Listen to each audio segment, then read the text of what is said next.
This is the video lecture of chapter number 17, that is Oligopoly, from book Essentials of Economics by Gregory Menkev. In this chapter, we will discuss another type of imperfect competition, that is oligopoly.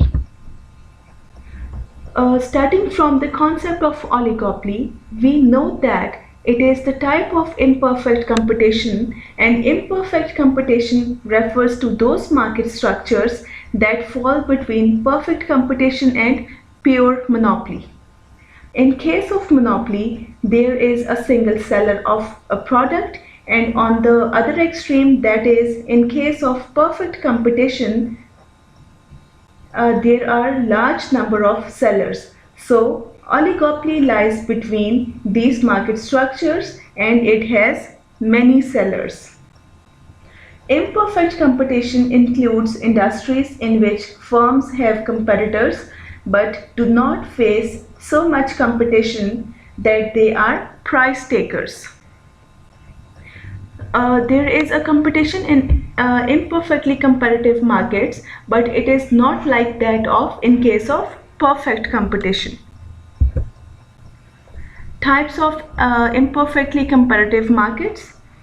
There are two types of imperfectly competitive markets, that is oligopoly and monopolistic competition. Oligopoly is defined as market structure having only a few sellers, each offering a similar or identical product to others. So, a market structure having few sellers and products offered are similar or identical, so this is known as oligopolistic market structure. And the second type is monopolistic competition. In monopolistic competition, there are many firms selling products that are similar but not identical. We have discussed monopolistic competition in detail in the previous lectures as well. When we talk about markets with only a few sellers, that is oligopoly, and because of the few sellers, the key feature of oligopoly is the tension between cooperation and self-interest. That means how the firms behave, whether they cooperate with each other or they are going to consider their self-interests. This is the key feature of oligopolistic market structure.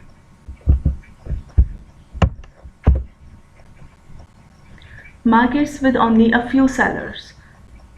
Now coming towards characteristics of an oligopolistic market, and it has the following characteristics.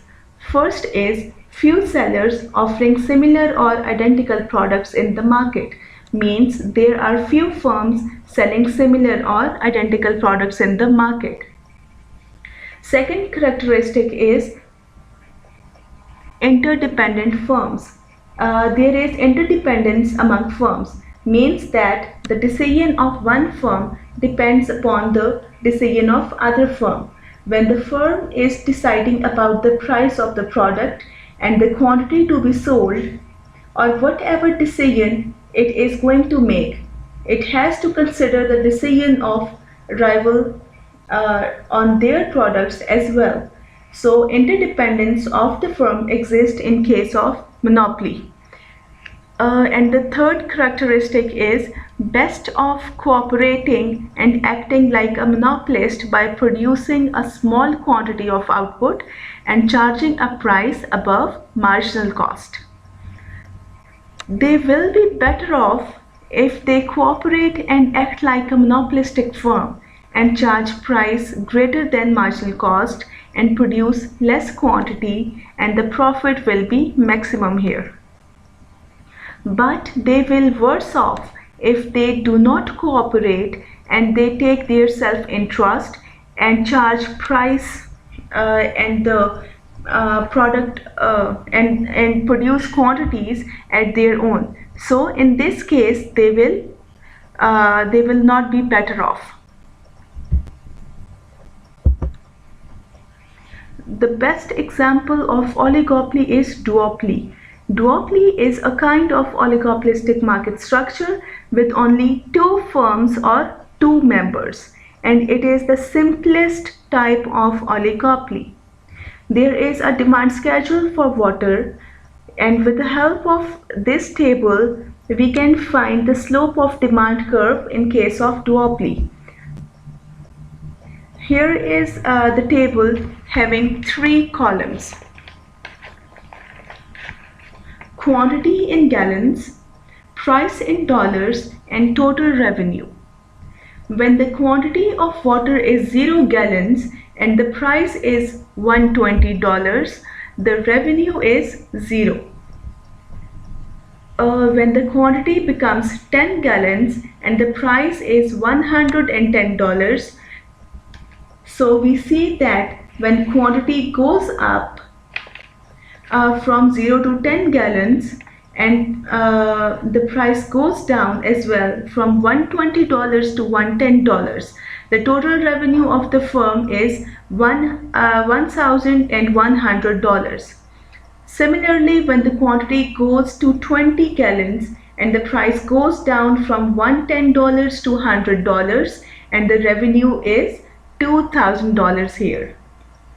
And the revenue is obtained by multiplying price and quantity. If we see here, when the quantity is increasing, the price is decreasing here. And if the quantity is 60 gallons and the price is $60, the profit is $3,600 here. If the quantity goes up and price goes down after this point, the revenue of the firm will start decreasing. Now you can see here that at quantity 60 and price level also 60, the firm is earning profit, that is $3,600. But when it is going to produce more quantity and price goes down, the revenue of the firm will also start to decrease. It means that at quantity 60 gallons and $60 price, the firm is earning highest revenue, that is $3,600. So here 60 gallons is the optimal quantity and $60 is the optimal price level at which the firm is earning maximum profit. By the help of this table, we can easily draw the demand curve.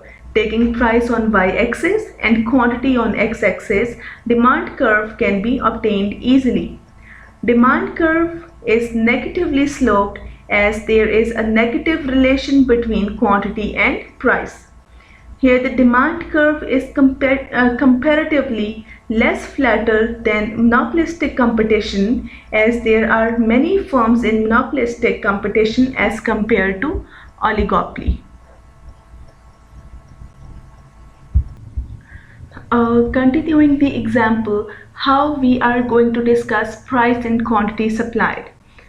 The price of water in a perfectly competitive market would be driven to where the marginal cost is 0. In case of perfect competition, price is equals to marginal cost, which is equals to 0, and the quantity is 120 gallons at 0 price level. But the price and the quantity in case of monopoly is, you can say that price is equals to $60 and quantity is also 60 gallons, and there is a maximum profit here, that is $3,600.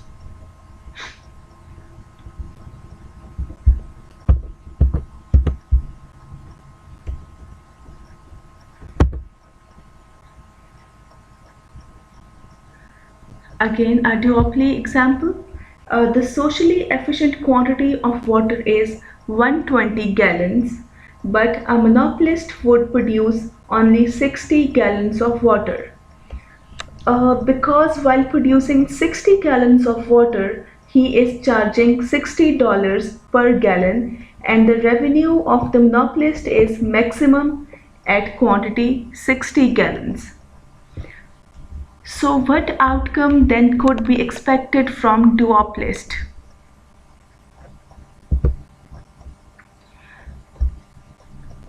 We can say that the duopolist may agree on a monopoly outcome. Monopoly outcome is in case of monopolistic competition, 60 gallons of water are produced at price level $60 per gallon, and the profit is maximum here, that is $3,600. So what should duopolist do? There are two possibilities here. First one is collusion. Collusion is an agreement among firms in a market about quantities produced or a price to charge. So in case of oligopoly, collusion is a kind of agreement that can be made between firms in the industry about the price of the product to be charged and the quantity of the product to be sold. And the second possibility is cartel. Cartel is a group of firms acting in unison. They can make a group and charge same price and produce the same quantity of the product in a market. So they make a cartel and act like a monopolist.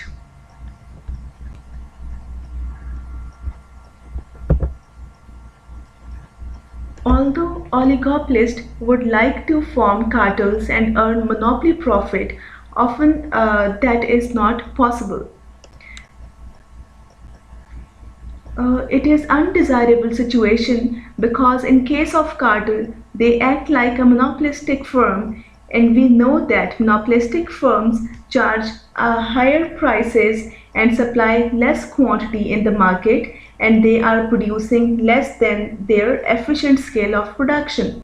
So they are earning maximum profit, and in case of monopoly, deadweight loss to the society is also high. So it is not possible for oligopolists to form cartels and earn monopoly profit. And it is also not possible because of the antitrust laws that prohibit explicit agreements among oligopolists as a matter of public policy.